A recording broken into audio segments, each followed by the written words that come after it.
Leon was 25 years old in 1957. He worked at a modest police station located near a rural county line. He had short black hair and wore pressed uniforms with few personal touches. He had no permanent home to call his own. He stayed in a small rented room and devoted most of his days to official duties. He had investigated numerous cases involving violent acts, yet he never considered himself an exceptional officer.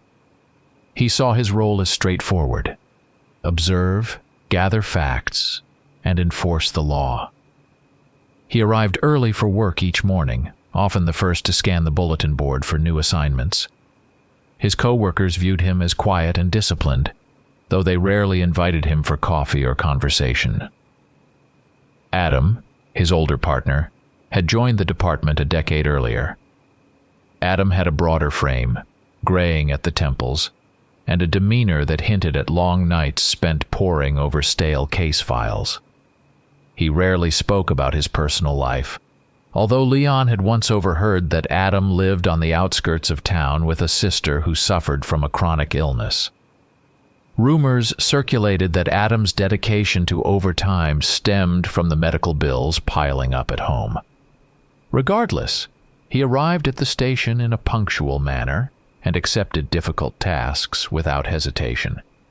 He rarely complained, even when faced with gruesome crime scenes or long stakeouts in cold weather. The station itself was a squat brick building with only 3 patrol cars in the lot. It had a single dispatch radio that crackled intermittently. No modern phones rang inside the cramped offices. The place smelled of old paper and tobacco. The walls were decorated with faded photographs of retired officers and a single plaque commemorating service to the county. Each morning, Leon sat at a small wooden desk. He sorted out new bulletins and reviewed open cases. The department lacked advanced tools, so they relied on witness statements and direct observation.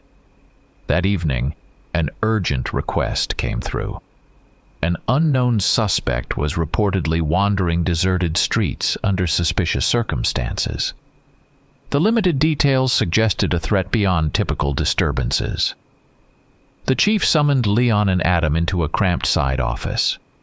He explained that multiple sightings of a violent individual had been reported near abandoned shops. He advised caution due to conflicting accounts of savage behavior. No official records identified the suspect, though frightened witnesses mentioned sudden disappearances and random attacks. Leon listened to each word without interruption, noticing the tension behind the chief's usual stern expression. Adam stood by, arms folded, concentrating on every detail. The chief handed them a rough map of the area. It highlighted a half-dozen blocks between a closed diner and a shuttered gas station. According to the chief, all calls placed from that district ended abruptly before dispatch could trace them. The local phone operator had reported hearing screams on the line before the connection dropped. The darkness of night made the investigation more urgent. Leon checked his standard-issue revolver. He ensured he had extra rounds. Adam collected the patrol car keys from the front desk and grabbed a flashlight. Both men walked outside. The sun had long since set. A thin layer of clouds obscured the moon, giving only faint illumination to the quiet streets. They took stock of the supplies in the car's trunk. They carried a first aid kit, rope, and a basic radio transmitter that occasionally worked if they were close to the station. Leon slid behind the wheel. Adam sat on the passenger side, adjusting the front spotlight. The engine coughed before turning over. They left the lot and rolled onto the near-empty road, passing one lifeless block after another. Streetlights were spaced too far apart to be effective, creating long stretches of darkness. Leon and Adam paid attention to every shadow. During the drive, neither man spoke much. Leon tapped the radio, attempting to raise dispatch. Only static responded. He considered the possibility of a technical issue, but Adam shrugged, suggesting that recent storms had damaged some lines. The car's headlights illuminated patches of broken pavement. Only the faint hum of the engine and the noise of loose gravel under the tires broke the silence. They reached a row of boarded-up storefronts. Leon slowed. The posted signs indicated closure dates that went back months. Papers plastered on windows had begun peeling, revealing dusty interiors. Adam flicked his flashlight toward an alley, scanning for silhouettes. The gloom made it difficult to see. The clock on the dashboard read 11:42 p.m. The night felt unusually still. Leon parked, then switched off the engine.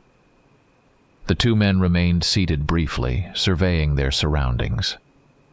A faint odor of decay drifted on the breeze, though they saw no source. Adam cleared his throat. He pushed open the passenger door, stepping onto the cracked asphalt. Leon followed. They stood in silence for a moment, aware of an unsettling atmosphere they could not define. The air felt colder than usual for that time of year. With flashlights in hand, they began their slow walk toward a dimly lit intersection. Neither was certain what they might discover. Their training taught them to observe carefully and remain calm. They advanced uncertain but determined to complete their assignment. Leon and Adam advanced along the dark sidewalk, their flashlights revealing cracked pavement and scattered refuse. They passed boarded-up windows with torn posters clinging to wooden planks. The air felt static, carrying no breeze or typical nighttime sounds. They glanced up at half-functional street lamps, noticing an occasional flicker that cast distorted shadows. Leon gripped his flashlight firmly, scanning each corner. Adam checked the side alleys, aware that they must remain focused on any unexpected threat. They arrived at an intersection devoid of traffic lights. The ground was littered with shards of broken glass, implying recent vandalism. Leon pointed to a battered sign indicating a defunct diner a short walk away. They approached the building with caution, noticing the faint smell of spoiled food seeping from gaps in the boarded entrance. Adam tried to peer inside through a crack, but saw only darkness. He motioned for Leon to step back, wary of possible dangers. Leon quietly moved behind the diner, searching for an alternative entry. The alley behind the building contained stacked crates and damp cardboard. A single stray cat darted away, its fur bristling. Adam circled around to ensure nobody lurked behind the dumpster. The silence continued to loom. Leon felt uneasy. He recalled the chief's warning about violent activity in this district, and he tried to piece together what might have happened here. The incomplete radio reports offered few clues. Suddenly, a muffled noise emerged from inside the boarded diner. Both men froze, exchanging concerned looks. The sound resembled something being dragged across a floor. Adam gestured toward the side window, pointing out that several boards were looser there. Leon approached carefully, sliding the boards aside just enough to shine his flashlight inside. The faint beam revealed overturned tables, scattered chairs, and broken plates covering the floor.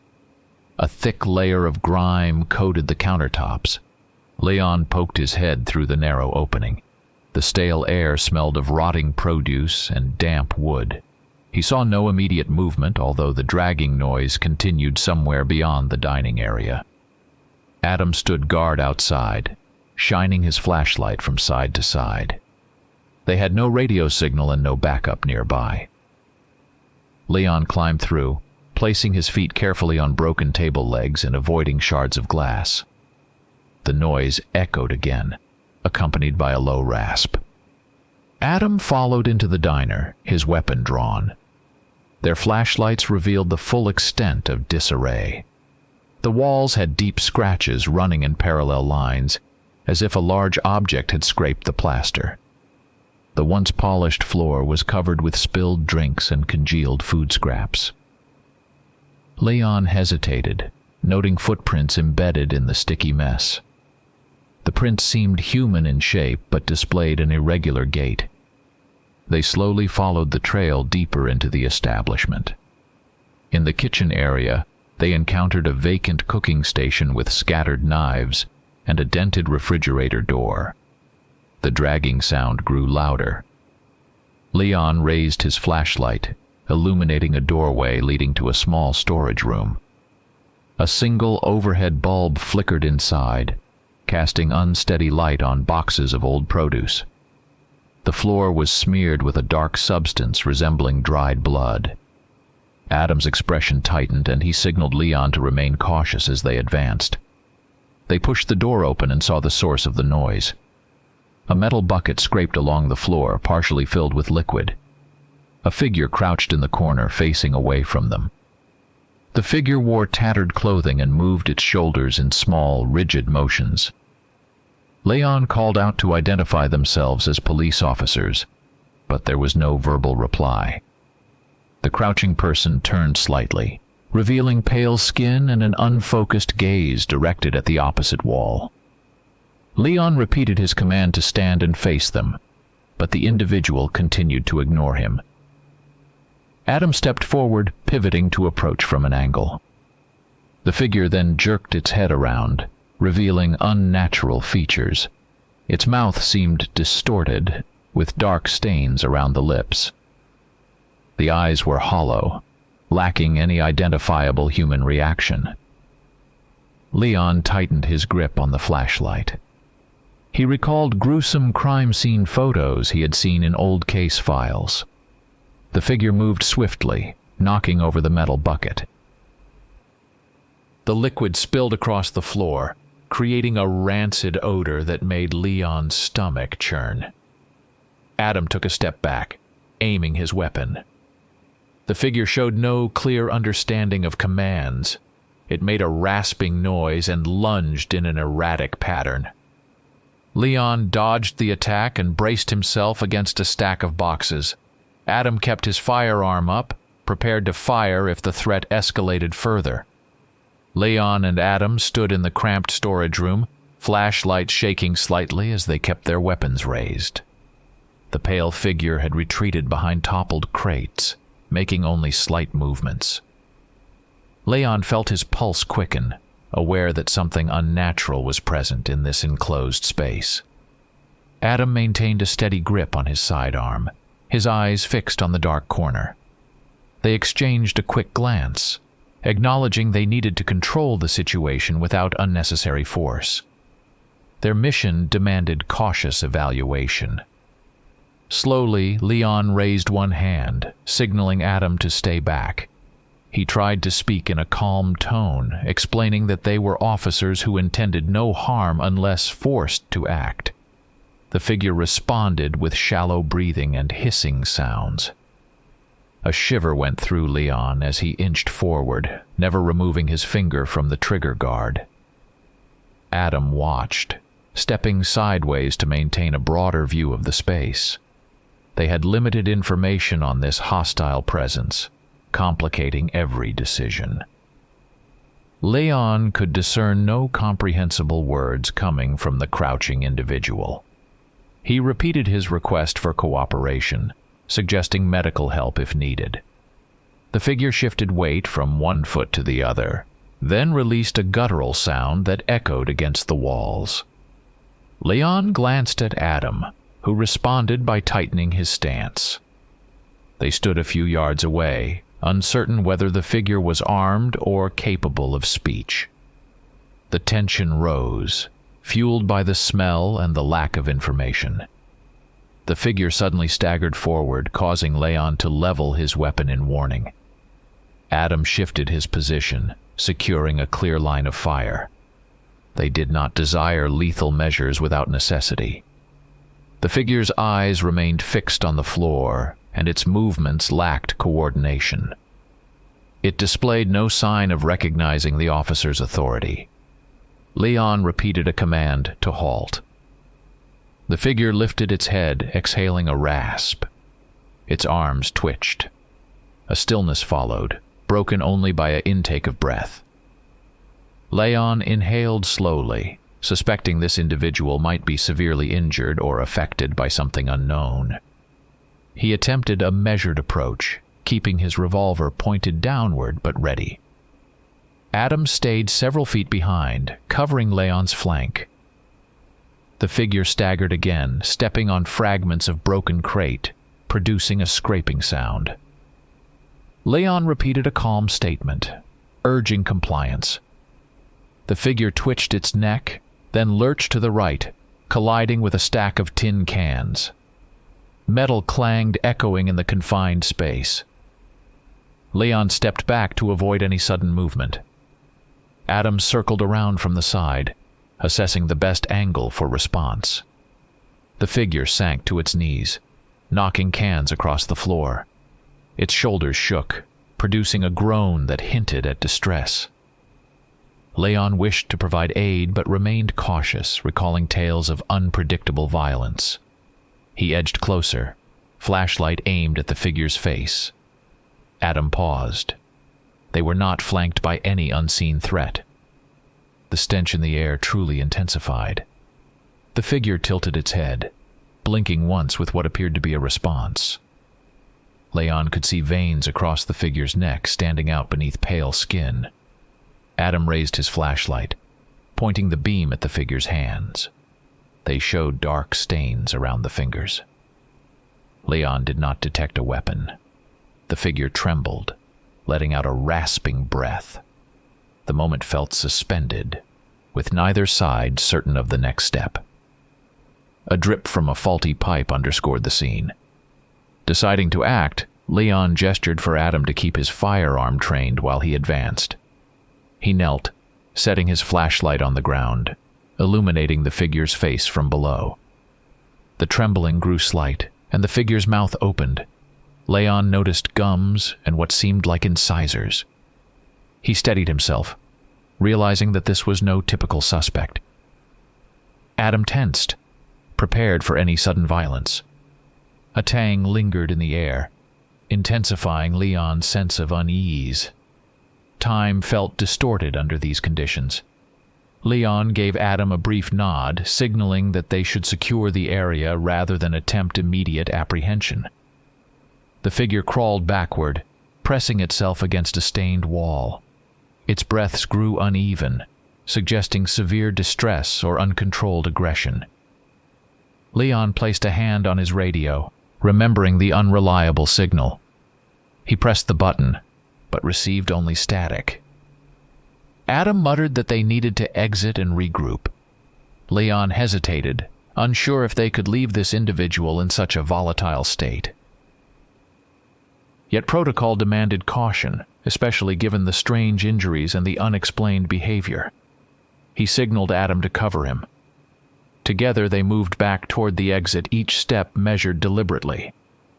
Leon and Adam moved carefully through the hallway leading out of the diner's storage room.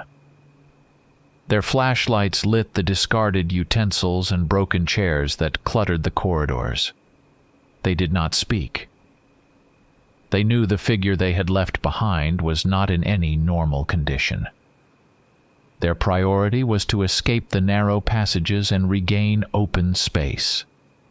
The building's interior smelled of mildew and rotten food, which added an unsettling layer to their sense of alarm. Upon reaching the main dining area, they noted the same overturned tables and shattered glass that had greeted them earlier. Leon paused to glance at the large windows covered in grimy boards. Faint moonlight seeped through gaps in the rotting wood, creating thin stripes of visibility. He remembered how a few minutes ago they had crawled through a small opening on the side. He wondered if that opening was still an option, or if they needed a different exit. Adam raised a hand, signaling for a moment of silence.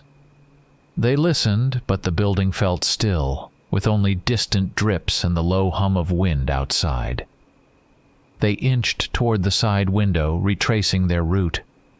Broken plates and spilled condiments crunched underfoot, forming a trail that revealed their original path. Leon's mind raced through standard police procedures, but none of those included confronting inhuman figures inside a deserted diner. He tried to calm himself, steadying the flashlight. Adam stopped to examine a narrow hallway just beyond the counter. He thought he heard movement near the restrooms. The corridor was barely lit. Adam exchanged a look with Leon, who nodded that they should keep moving forward. They found the side window boarded as they had left it. Several loose planks provided enough space to climb out. Adam slipped through first, scanning the alley with his flashlight. Leon followed, wincing at the scraping sound of shoes against the broken sill. Once outside, they stood close together, exhaling with relief. The alley smelled slightly fresher, though it still carried a stale odor from garbage strewn around the dumpster. The darkness continued beyond them, and the nearest street lamp flickered in the distance. They made their way around the corner, stepping over soggy cardboard. Their patrol car remained parked about 100 yards away, near an intersection with an inoperative traffic light. Leon brushed dust from his uniform and looked around, searching for any signs of suspicious activity. Adam approached the car, trying the radio again. Static persisted, offering no connection to dispatch. They realized they remained isolated from backup and outside communication. Leon turned the key in the ignition, relieved when the engine started. Adam slid into the passenger seat, adjusting his seatbelt. They agreed that retreating to the station would be wise, but the chief's instruction had been to investigate thoroughly. They also worried that more victims might be in danger. The possibility of additional unknown figures lurking nearby pushed them to gather more information before returning. Leon drove slowly along the silent street. Their headlights revealed abandoned storefronts, some with broken doors. Loose paper fluttered in the wind. Adam scanned the sidewalks with a sharp gaze, spotting no one. The night air felt bitter even though it was late summer. They proceeded east, following a cracked road that led toward a cluster of old buildings. In a short time, they reached a large grocery store with shattered windows. The lot around it was deserted, with damaged carts tipped sideways. They parked near the entrance, noticing scattered debris and an overturned trash can by the door.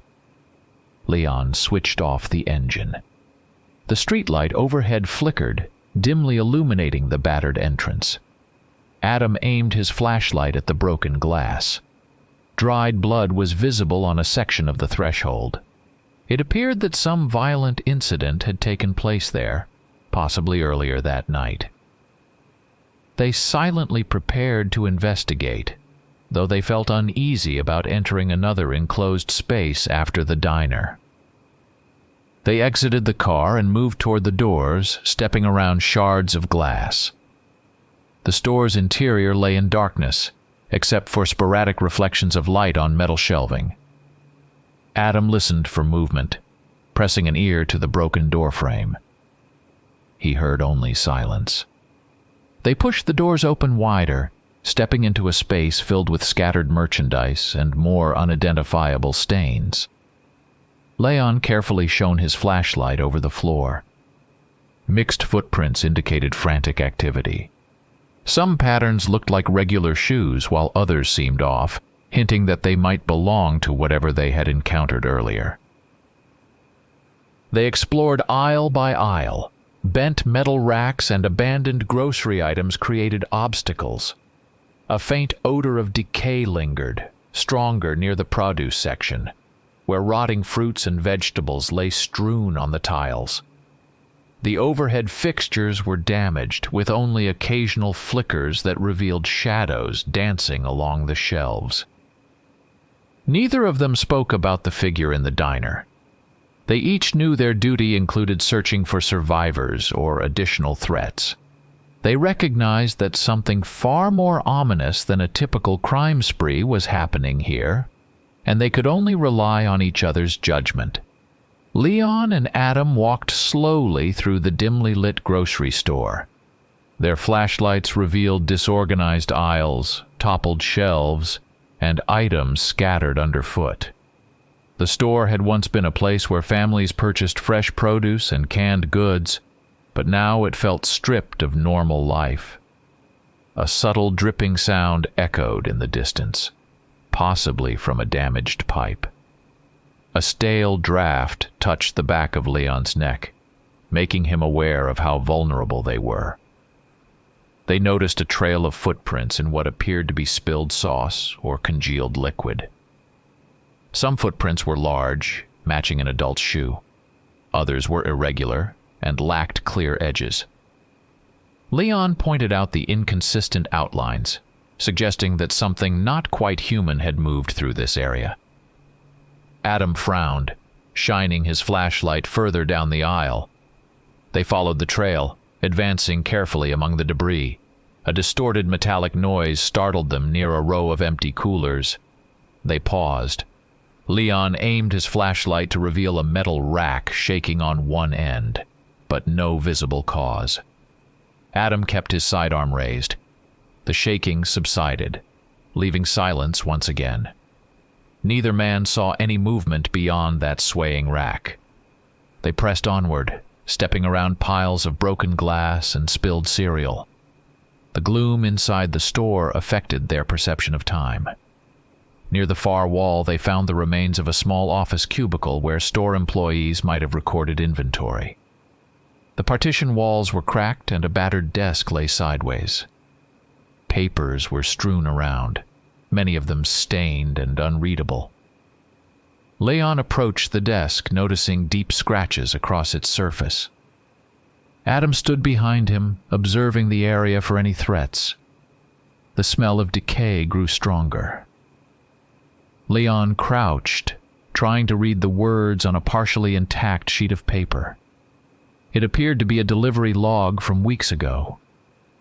He made out references to missing shipments and a note about late arrivals. He set the paper aside, uncertain if it held any relevance to their current crisis. Adam tugged on a locked drawer, which remained stuck. He gave it a second pull, and it slid open abruptly. Inside, they found a set of keys, an old flashlight, and a radio device far older than the ones at the station. The radio device looked cracked, and its battery compartment was empty. They proceeded to a door labeled storage. It seemed intact, unlike the rest of the building. Leon pressed his ear to it, hearing no immediate sound inside. Adam tried the keys from the drawer, testing them one by one. A small brass key clicked, and the door opened. They shone their flashlights inside. The storage area was cluttered with boxes of canned goods, some partially torn open. A few had thick smears on the sides. The air felt denser, and the floor was sticky in places. Adam noticed a series of footprints that twisted between boxes, leading behind a row of tall shelves. The footprints were uneven, reminiscent of what they saw in the aisle. Leon gripped his flashlight with one hand and readied his revolver with the other. They advanced cautiously, sidestepping loose debris. The flickering beam revealed more stains, some fresh, others older. There was an unpleasant odor that hinted at rotting organic matter. They came upon a corner of the storage area where the boxes were stacked higher. A faint sound, almost like labored breathing, drifted from behind the stack. Leon exchanged a concerned glance with Adam, who nodded to proceed. Leon stepped around the boxes, bracing himself for confrontation. The space behind the stack was small, barely enough room for a person to crouch. He raised the flashlight, and they saw a figure slumped against the wall. The figure appeared human, dressed in a torn shirt and battered trousers. Adam moved closer, noticing shallow chest movements. The individual looked wounded or gravely ill. Dried blood matted the clothing. When Leon aimed the light at the person's face, He saw half-closed eyes and a blank expression. Leon spoke quietly, identifying himself as a police officer. The figure stirred, though it did not respond clearly. Adam knelt to check for a weapon, finding only a small piece of cloth clenched in the person's hand. They attempted to question the survivor, but only faint sounds came out. Leon checked for injuries, discovering bite marks on the person's upper shoulder. The marks looked infected and oozed a dark fluid. Adam glanced at Leon, acknowledging the possibility that the individual had encountered the same threat they found in the diner. They considered calling for medical assistance, but the radio was useless.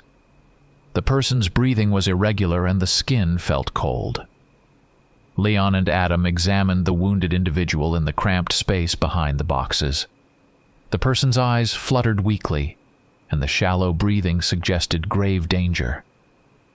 Leon tried to calm him by offering reassurance, but the man, barely conscious, could not form coherent words. Adam checked for a pulse. It was present, but faint. They knew time was limited and they had no direct line to summon medical assistance. Leon gently touched the bite on the man's shoulder, noting the deep punctures and unusual coloration around the wound. He retrieved a bandage from his belt pouch, although he knew this basic measure would only offer minimal help. Adam steadied the flashlight, revealing that the dark fluid seeping from the injury had a thick consistency. Leon wrapped the bandage as best he could. The man's eyes shifted slightly, as if recognizing the officer's effort. Adam urged Leon to consider an immediate evacuation to the police station or the nearest clinic, but the radio's silence prevented them from confirming if local facilities were even operational. The roads were deserted, and they had no guarantee of finding help in the middle of the night.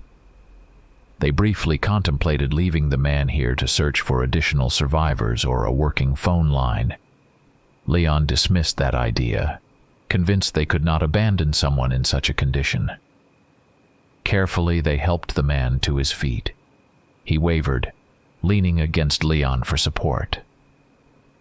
Adam cleared a path among scattered boxes, moving them aside to avoid trip hazards. The wounded man winced in obvious pain, though he remained silent. They guided him through the storage area and back into the main part of the store.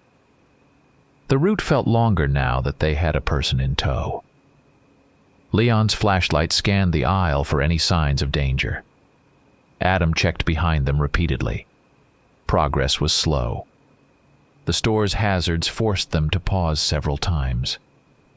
Broken glass and uneven flooring threatened to trip them.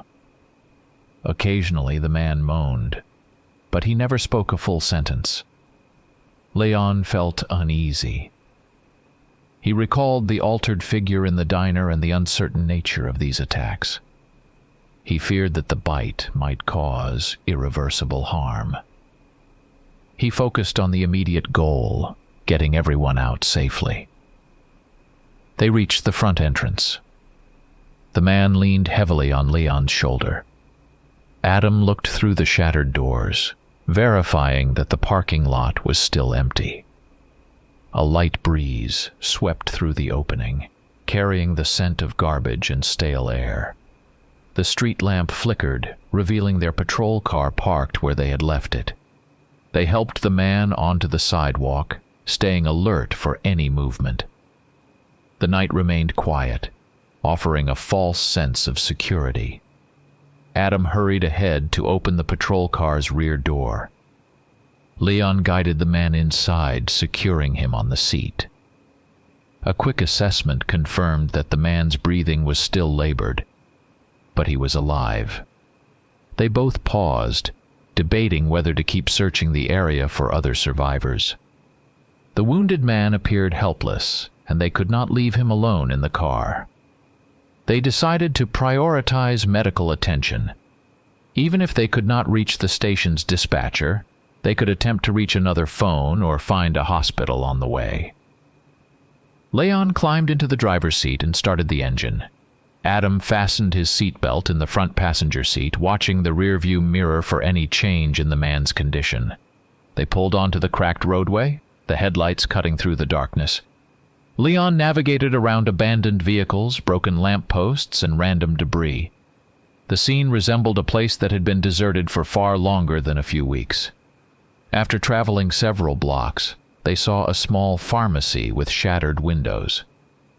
They considered stopping to look for first aid supplies, yet they worried about the risks. The man's condition seemed to worsen every minute. Adam checked the route options, deciding the nearest medical facility lay about 5 miles to the north. They followed the main route, passing more empty storefronts and dark houses. Each block felt tense, as if danger might appear from any side street. They eventually reached an intersection. A battered sign indicated a narrower highway that could lead toward a larger town. The headlights illuminated a cluster of trees swaying in the wind. Broken power lines hung precariously, blocking part of the road. Leon slowed, navigating around them. The atmosphere felt oppressive, though they had seen no direct threats since leaving the grocery store. Without a working radio, their plan was to drive until they located a place with electricity or a phone. The man in the back seat coughed and tried to speak, producing a barely audible rasp. Leon glanced at Adam, who turned around to see if the man needed water. He found only a half-filled canteen. The man tried to grip it but lacked strength. Adam tipped the container slightly, allowing him a small sip.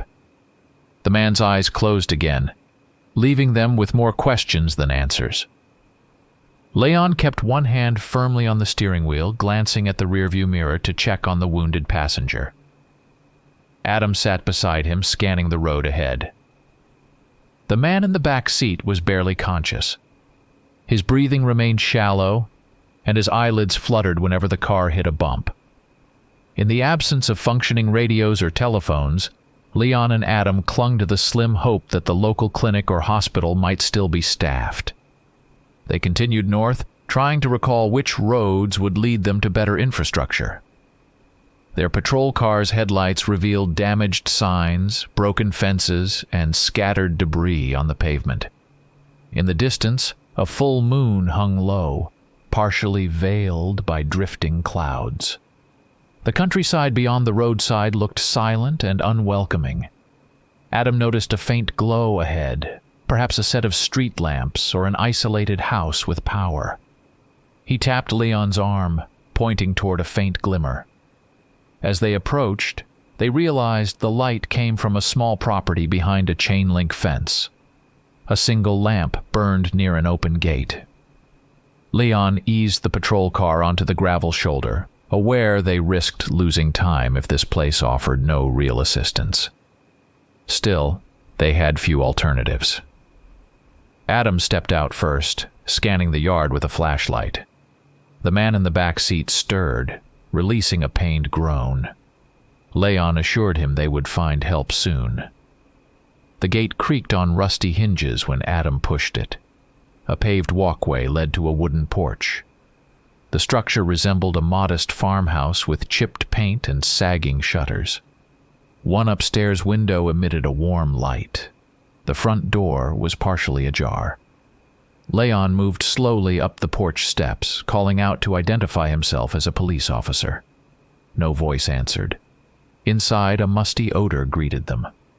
The hallway contained old furniture, a coat rack, and an overhead lamp that flickered. Adam advanced along the short corridor.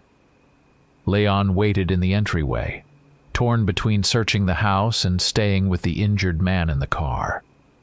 After a few seconds, Adam gestured for Leon to follow. They discovered a modest living room with mismatched chairs and an antique rug. Candle stubs on a small table suggested someone had been here recently. Nothing looked violently disturbed. There were no fresh footprints, no signs of forced entry. Yet the place felt eerily abandoned. Leon looked out the window facing the patrol car. He saw only darkness and the faint outline of the vehicle. man in the back seat was slumped over, unmoving. Concerned, Leon hurried back outside while Adam continued to explore the house. Opening the rear door, Leon placed 2 fingers on the man's neck, relieved to detect a weak pulse. The passenger's breathing remained erratic, but he was alive.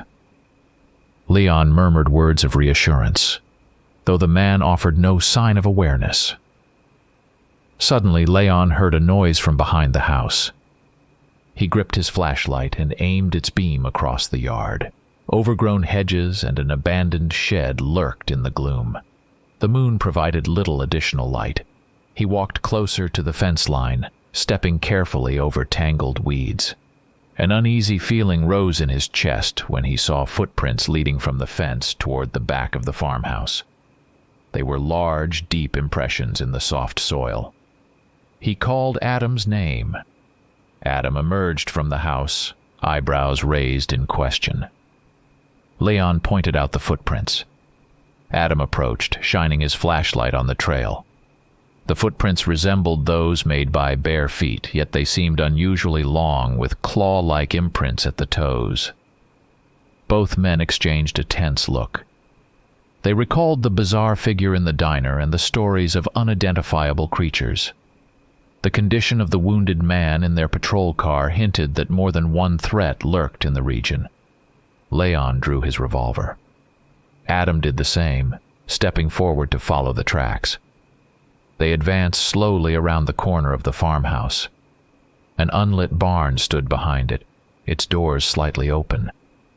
A faint rustle emerged from inside. The odor of damp wood and hay lingered on the night air. Adam signaled with a tilt of his flashlight. Leon nodded, and they approached the barn, adrenaline spiking with each step. They could not leave the injured man alone for long, but they needed to confirm no immediate danger was creeping up on them. They entered the barn cautiously. Their flashlights cut through dust motes suspended in the darkness. Old tools lined the walls. A sagging loft overlooked rotted hay bales. Suddenly, a low snarl echoed from a corner, causing both men to freeze. Leon lifted his flashlight and saw a creature with muscular limbs, half-crouched, its face partially hidden behind matted fur. It resembled a large wolf but stood upright like a human. The shining reflection in its eyes made Leon's pulse pound. Adam inhaled sharply, weapon raised, but the creature sprang forward with startling speed. Adam fired a warning shot into the ground, hoping to deter the creature's charge. The beast halted momentarily, emitting a sharp growl. Its eyes flickered with a primal intensity that made Leon's blood run cold. It stood on 2 legs, shoulders hunched, and powerful arms ended in elongated claws. Saliva glistened near its jaws as the creature regarded the intruders. Leon steadied his revolver, aiming at the torso. He tried to shout a warning, but words did not come easily. The creature moved again, swift and low, nearly brushing against the barn's damp floor. Adam took a step back, nearly stumbling into a wooden post. His flashlight beam wavered. Leon braced himself, heart pounding, uncertain whether their bullets would have any effect. The creature lunged in a diagonal pattern, slamming into a hay bale and sending a cloud of dust into the air. Leon squeezed the trigger twice. Muffled shots reverberated within the barn, momentarily disorienting him. The creature snarled, stumbling slightly. A dark stain appeared on its fur, indicating that Leon's shots had found a mark, but the beast did not collapse. It retreated to a corner, baring fangs and scraping its claws along the barn's wooden siding. Adam stood at Leon's flank, weapon aimed. They advanced with measured steps, unwilling to turn their backs on this monstrous threat. The tension felt suffocating. A sudden crash shattered the stillness. The barn doors flew open, revealing a second figure silhouetted by the moonlit yard. Leon caught a glimpse of gaunt features, a black coat, and pale hands. The figure glided forward with uncanny grace. The new arrival's face became visible in the dim light. An ashen complexion, sharp cheekbones, and an unsettling calm in its stare. Leon recognized an otherworldly presence unlike anything he had witnessed before. Adam shifted his aim, uncertain which threat to prioritize.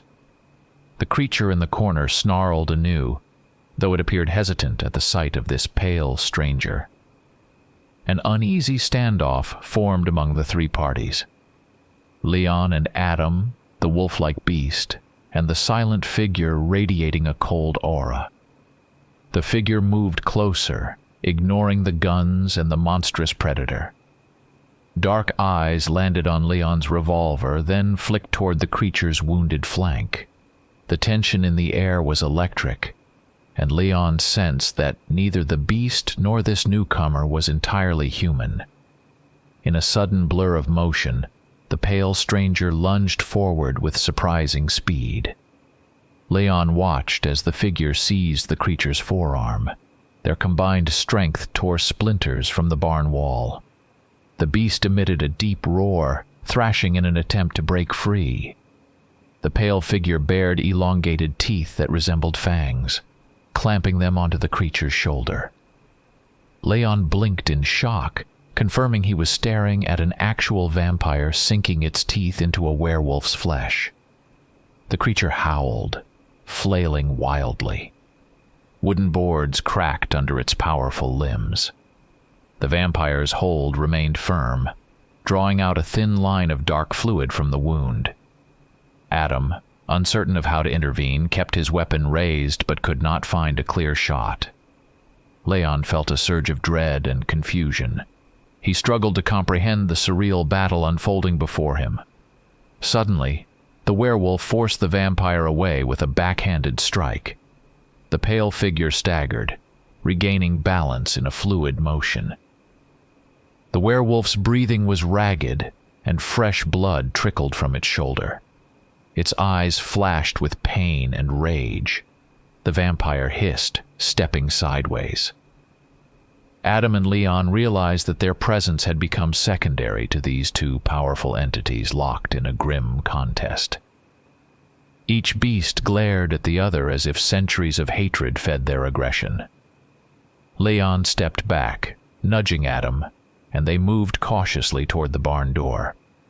The conflict between vampire and werewolf escalated in a frenzy of claws and fangs. Wooden beams splintered under their collisions. Dust and debris clouded the air. Leon coughed, covering his mouth. He realized the open door behind them was the best chance to retreat. The vampire sank its teeth into the creature's side once again, producing another pained roar. Adam and Leon sprinted outside. The night air felt colder, but it was a relief to escape the suffocating barn. They ran to the patrol car. The wounded man lay on the back seat, eyes half open, but he appeared too weak to react. Leon slid into the driver's seat, fumbling for the keys. Adam jumped into the passenger side, glancing frantically over his shoulder. Through the barn doors, they glimpsed a swirl of shadows and heard guttural snarls and crashing timber. Leon started the engine, tires kicking gravel as they sped away from the property. They reached the main road and headed away from the farmhouse, unsure if the fight would spill out behind them. Their hearts pounded, adrenaline still coursing. They exchanged a brief look, recognizing how close they had come to lethal danger. The world they knew had changed drastically, and they were unsure how to confront creatures that defied every rule of ordinary existence. Leon kept the patrol car at a steady speed, determined to place as much distance as possible between them and the supernatural battle. Adam glanced at the wounded man in the back seat. The man's pallor grew more severe, and the bandage on his shoulder had darkened with fresh bleeding. Adam hesitated before suggesting they pull over to check on him, worried that if they waited too long he might not survive. Leon nodded reluctantly and slowed the car, spotting a wide shoulder on the lonely highway. They came to a stop, headlights illuminating a stretch of cracked asphalt. Leon cut the engine, and the night fell silent except for the soft chirping of insects. He stepped out, opening the rear door. Adam followed, flashlight in hand. The man was slumped against the seat, eyes closed. A faint pulse beat beneath his clammy skin. Leon tried to encourage him to drink a bit of water from their canteen, but the man could only manage a few drops. Adam retrieved the makeshift first aid kit, shining his flashlight to inspect the bite. The wound was inflamed, the edges taking on a disturbing discoloration. Neither officer had the medical training to handle such a savage injury, especially one that might carry an otherworldly infection. They exchanged worried glances, recalling the monstrous figures they had just encountered. Leon set the man's head back gently, deciding that immediate further travel was their only chance to save him. Adam agreed, suggesting they head back to a larger town with a hospital. They had no guarantee that any local clinic was functioning properly. Leon restarted the car and accelerated, aiming to reach the main highway that might lead to better resources. For several minutes they drove in tense silence, haunted by thoughts of the werewolf and vampire. Suddenly the man in the back seat stirred violently. He gasped, mouth opening wide as though gasping for air. Leon glanced in the rearview mirror, noticing a raw desperation in the man's eyes. Adam twisted around to calm him, pressing a hand against the man's shoulder. The man's body convulsed, and he uttered a strangled cry. Leon pulled the car over once more, alarmed by the fit. Adam tried to hold the man steady, but the convulsions worsened, prompting Adam to step out and open the rear door for more space. In the glare of the headlights, the wounded man's features contorted in agony. He thrashed, kicking the back seat. Leon joined Adam, both attempting to restrain him to prevent further injury. The man's voice cracked with a gurgling sound as he attempted to speak. Adam leaned in close, catching disjointed phrases about teeth, moonlight, and unstoppable pain. Leon noticed that the man's eyes appeared to darken. A creeping fear seized Leon's thoughts, recalling accounts of transformations following unexplainable bites. Without warning, the man lunged at Adam, grabbing his wrist with surprising force. Adam struggled to break free, but the man's grip tightened. Leon shouted at him to stop. The man let out a tortured moan and released Adam, collapsing onto the seat. Adam stepped back, breathing heavily, checking for new injuries. His forearm had a shallow scratch, but no broken skin from a bite. Leon exhaled, relieved that Adam seemed unharmed. They realized the man's condition had deteriorated beyond basic care. They had to keep moving. Adam climbed back into the passenger seat, nursing his wrist, while Leon returned to the driver's side. The man whimpered softly as they resumed their journey. The highway stretched on, deserted and unlit. They passed a row of neglected barns, their silhouettes barely visible in the headlights. Moments later, a figure appeared in the middle of the road. Leon braked hard, tires screeching. The headlights revealed the same pale visage that had attacked the werewolf in the barn. Blood streaks ran down the vampire's coat. Its eyes reflected an eerie glow. Adam grabbed his sidearm, but the vampire vanished from the beam, moving too quickly to track. A flash of movement across the windshield jolted Leon's senses. In an instant, the rear door was yanked open, forcing the battered door handle to twist out of shape. A piercing cry came from the back seat. Leon twisted around, helpless, as the vampire seized the wounded man. With inhuman strength, the vampire hauled him out of the car and disappeared into the darkness beyond the headlights. Adam leapt from the vehicle, sprinting around to the rear in a desperate attempt to intervene. He vanished into the gloom, pursuing the vampire and the poor victim. Leon cursed under his breath, grabbing the flashlight and stepping into the night. A few heartbeats later, Leon heard a scream. He ran, flashlight scanning the roadside ditch. The beam caught a glimpse of a black figure hunched over a motionless form. Adam was lying a few feet away, unconscious or worse. Leon raised his revolver, heart hammering. The vampire hissed, dropping the wounded man's limp body. It darted away with impossible speed, merging with the darkness.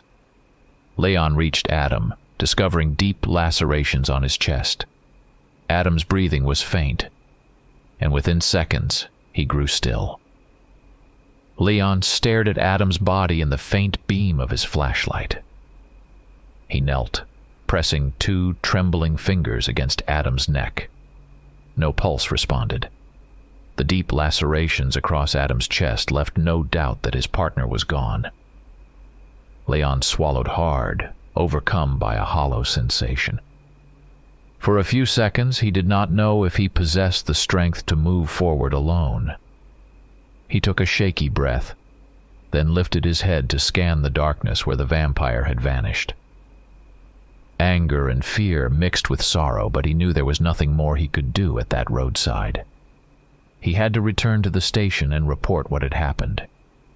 He carried Adam's body to the patrol car, placing it gently on the back seat. Blood stained the upholstery. Leon felt an overwhelming ache, recalling how Adam had supported him through countless investigations. The night sky looked almost serene, a strange contradiction to the horror he had endured. He turned the key in the ignition, and the engine sputtered, as though protesting the tragedy. Eventually it roared to life, and he eased back onto the road, pushing the headlights into the endless darkness. The adrenaline that had fueled him began to fade, replaced by profound exhaustion. The drive back seemed longer than the journey out. The narrow highway offered nothing but gloom. Each passing mile reminded Leon of what he had witnessed. The monstrous werewolf tearing at the barn walls, the pale vampire sinking its fangs into unearthly flesh, and Adam's final moments in that ditch by the roadside. His mind repeated the scenes endlessly, trying to understand how such creatures could coexist with the world he thought he knew. When he passed abandoned fields and derelict houses, an uneasy feeling told him that secrets hid behind every door and over every fence. He realized that no ordinary training could prepare anyone for what he faced. At last, he saw the familiar outlines of the small town. A broken street lamp flickered near the county limit sign. The few lights still burning above shop windows gave him a fleeting sense of normalcy. He pressed onward, rounding the corner that led to the police station. The parking lot held only 2 vehicles, both dark. The clock on the dash read nearly 4 in the morning. The station's brick exterior looked unchanged, offering none of the warmth he yearned for. He parked near the entrance. With great effort, he lifted Adam's body from the back seat and carried it inside, setting him gently on a bench in the dimly lit hallway. The station was silent except for the low hum of a failing overhead bulb. Leon found the shift supervisor dozing at a small desk.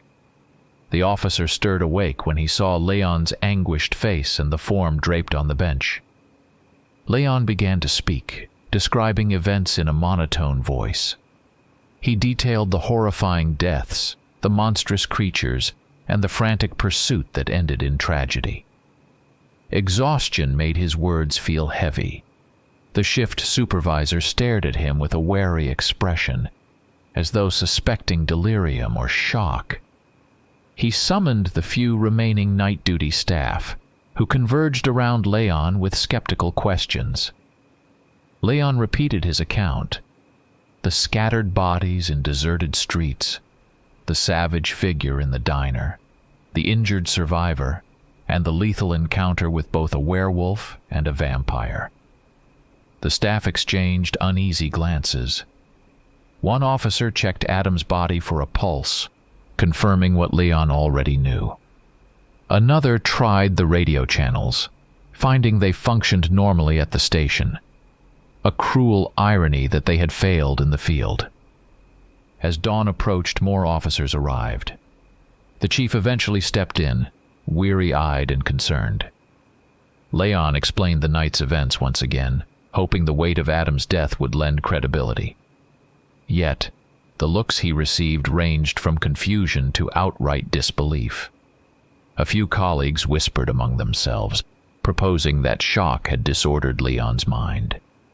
While they accepted that something violent had happened, they refused to accept the truth about monstrous beings. None dared entertain the notion that centuries-old legends might roam their county. They took Adam's body for an autopsy, but Leon doubted that any official findings would validate his story. Within hours, the town heard rumors of Adam's death. People speculated about violent criminals or wild animals. A few recognized that Leon had never lied on a case before, but most clung to mundane explanations. The small station filed standard reports referencing unknown assailants. Leon tried once more to describe the vampire and the werewolf, but nobody believed him. Some gave polite nods, others dismissed his words. He felt a cold distance forming, as though the simple act of telling the truth had set him apart. Sleep offered no solace. Nightmares plagued him. Over time, more disappearances occurred along that deserted street and near the abandoned properties. Every so often, someone spotted strange footprints or heard unexplained howling. Still, officials dismissed the incidents as isolated crimes or accidents. Leon found himself alone in his knowledge, burdened by the memory of monstrous faces and lethal claws. He remained the sole voice cautioning that this was not a typical pattern of violence, yet no one listened. He continued reporting to work, quietly performing his duties, but the scars of that terrifying night never left him. He had confronted horrors that defied reason, and he knew they still lingered in the shadows.